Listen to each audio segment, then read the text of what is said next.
Ora tatou, no mai anō. Welcome back to our reading of The Lion, the Witch and the Wardrobe.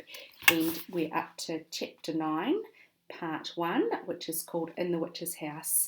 And remember at the end of chapter 8, we got up to the part where they've realised that Edmund is missing and they haven't a moment to lose because they've come to the conclusion that he is with the White Witch. And now, of course, you want to know what had happened to Edmund.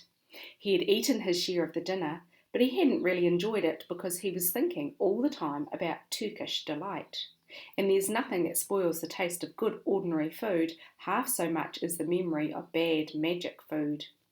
And he had heard the conversation and hadn't enjoyed it much either because he kept on thinking that the others were taking no notice of him and trying to give him the cold shoulder. They weren't, but he imagined it. And then he had listened until Mr. Beaver told them about Aslan, and until he had heard the whole arrangement for meeting Aslan at the stone table.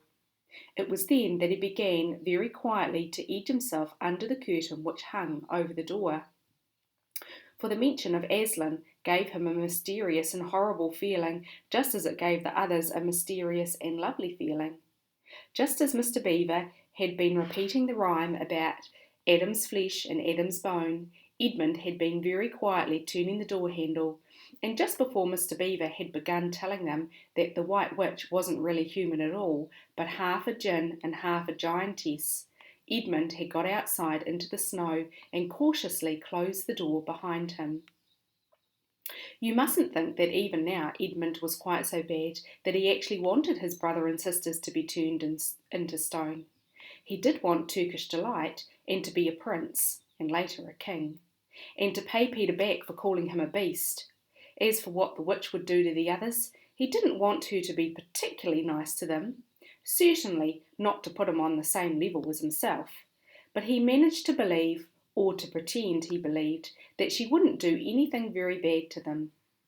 Because, he said to himself, all these people who say nasty things about her are her enemies, and probably half of it isn't even true. She was jolly nice to me, anyway, much nicer than they were, and I expect she is the rightful queen, really. Anyway, she'll be better than that awful Aslan. At least, that was the excuse he made in his own mind for what he was doing. It wasn't a very good excuse, however, for deep down inside him he really knew that the White Witch was bad and cruel. The first thing he realised when he got outside and found the snow falling all around him was that he had left his coat behind in the beaver's house. And of course there was no chance of going back to get it now. The next thing he realised was that the daylight was almost gone. For it had been nearly 3 o'clock when they sat down to dinner and the winter days were short. He hadn't reckoned on this, but he had to make the best of it.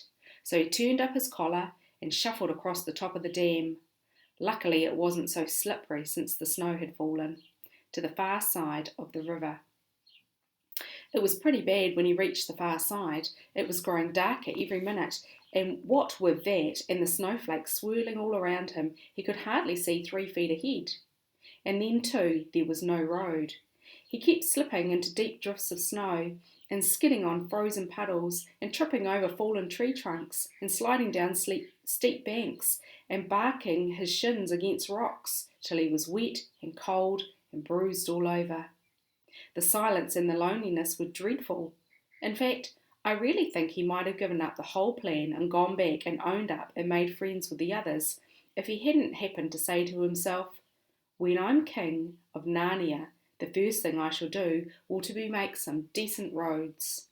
And of course, that set him off thinking about being a king and all the other things he would do, and this cheered him up a good deal. He had just settled in his mind what sort of palace he would have and how many cars and all about his private cinema and where the principal railways would run and what laws he would make against beavers and dams, and was putting the finishing touches to some schemes for keeping Peter in his place when the weather changed. First the snow stopped.